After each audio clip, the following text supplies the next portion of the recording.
স্বপ্ন দেখা সবার অধিকার, কিন্তু সেই স্বপ্ন পূরণ করা সবার জন্য সহজ হয় না। এই ছোট্ট বিড়াল ছানাটির স্বপ্ন ছিল স্কুলে যাওয়ার, কিন্তু তার সম্বল ছিল কেবল একটি ছিঁড়ে যাওয়া পুরনো টি শার্ট।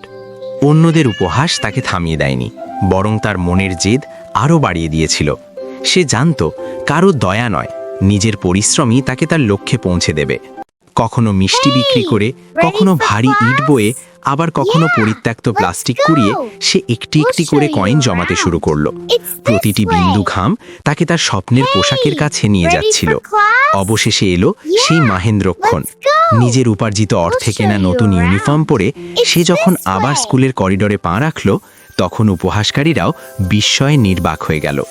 সাফল্য শুধু একার নয়, সাফল্যের পথে এখন সে একা নয়। সততা আর কঠোর পরিশ্রম থাকলে পৃথিবী আপনাকে দুহাত বাড়িয়ে নতুন বন্ধু আর নতুন সম্ভাবনা উপহার দেবে। মনে রেখো, তোমার আজকের পরিশ্রমই কালকের সাফল্যের গল্প লিখবে। হাল ছেড়ো না।